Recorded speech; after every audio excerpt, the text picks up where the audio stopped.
हाय, मैं हूँ doctor Sugandha castle study abroad से और आज हम बात करेंगे उन स्पेसिफिक रूल्स की, उन स्पेसिफिक कंडीशंस की जो कि आईआरसीसी ने और कैनेडियन गवर्नमेंट ने इंटरनेशनल स्टूडेंट्स के ऊपर लगाई हैं। और ऐसी कौन सी चीज़ें हैं, बेसिकली ऐसे कौन सी डिटेल्स हैं जो कि हमें पता होनी चाहिए अब फाइल डालने से पहले। तो सबसे पहले मैं आपसे मैं सॉरी फील करूंगी बिकॉज ये चीज़ कुछ देर पहले इंट्रोड्यूस हो चुकी थी, मैंने वीडियो बनाने में थोड़ी सी देर कर दी। तो इसका मतलब ये नहीं है कि आप मेरी वीडियो को शेयर नहीं करेंगे या एंड तक नहीं देखेंगे, क्योंकि फाइल तो आपने कभी भी लगानी और ये रूल्स बहुत ही इम्पॉर्टेंट हैं जो कि हमें फाइल लगाने से पहले पता होने चाहिए। सबसे पहले हमें ये पता होना चाहिए कि पोस्ट ग्रेजुएट वर्क परमिट कौन से कॉलेजेस में मिलेगा, कौन से कैंपसेस हैं, कौन से कोर्सेज को नहीं मिलेगा। जैसे कि हॉस्पिटैलिटी मैनेजमेंट का जो कोर्स है, एग्रीकल्चर के कुछ कोर्सेज हैं, उनमें हमें पोस्ट स्टडी वर्क परमिट नहीं मिलेगा। ठीक है।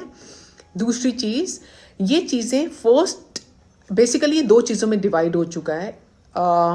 रूल्स है 1 नवंबर से पहले अगर आप फाइल लगाते हैं और एक 1 नवंबर के बाद आप फाइल लगाते हैं। ठीक है। तो हमें ये समझ आ जाएगा कि अगर मैंने एसोसिएट डिग्री करी है, मैं नवंबर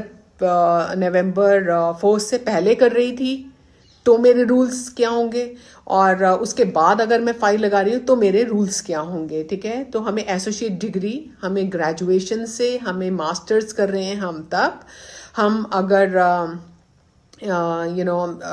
कॉलेज से कोर्सेज करें और अगर हम यूनिवर्सिटी से प्रोग्राम कर रहे हैं, उनमें भी डिफरेंस है। अब बात है कि एक कॉलेज है university of Canada west, Vancouver downtown में कॉलेज है। अगर आप वहाँ से एसोसिएट डिग्री करते हैं तो उसका पोस्ट स्टडी वर्क परमिट नहीं मिलेगा। ठीक है। तो हमें पता होना चाहिए ये बात। और जैसे कि मैंने पहले ही वीडियो में डाल दिया था कि अब अगर आप कॉलेज यहाँ से जो कॉलेज आप लेते हैं, जो कोर्स आप लेते हैं, आपको वही पढ़ना पड़ेगा। अगर आप वो नहीं पढ़ते हैं तो आपको दोबारा से सारा कुछ दोबारा से करना पड़ेगा। इसको आप बिल्कुल समझ लीजिए और ये बिल्कुल सही है।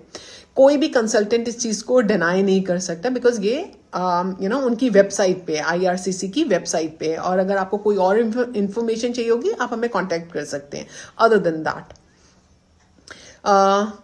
यूजी प्रोग्राम्स, पीजी प्रोग्राम्स में भी अलग अलग रूल्स एंड रेगुलेशंस आ गए हैं। जैसे कि अगर आपने एसोसिएट्स की है या मास्टर्स की है या ग्रेजुएशन की है यूनिवर्सिटी से, तो आपका जो आईलेट्स का स्कोर कार्ड है वो आपका 7 नॉट लेस देन 7 होना चाहिए। वहीं अगर आप किसी पीजी या यूजी प्रोग्राम करते हैं तो उसका स्कोर कुछ और होना चाहिए। तो वो स्कोर क्या होना चाहिए, आपको पता है क्या करना है, आपको हमें कांटेक्ट करना है बिकॉज सारी इन्फॉर्मेशन मैं आपको यहाँ नहीं दे सकती। कुछ तो आपसे बात करने के लिए भी हमारे पास होना चाहिए। So till next video, take care of yourself and शब्बा खैर।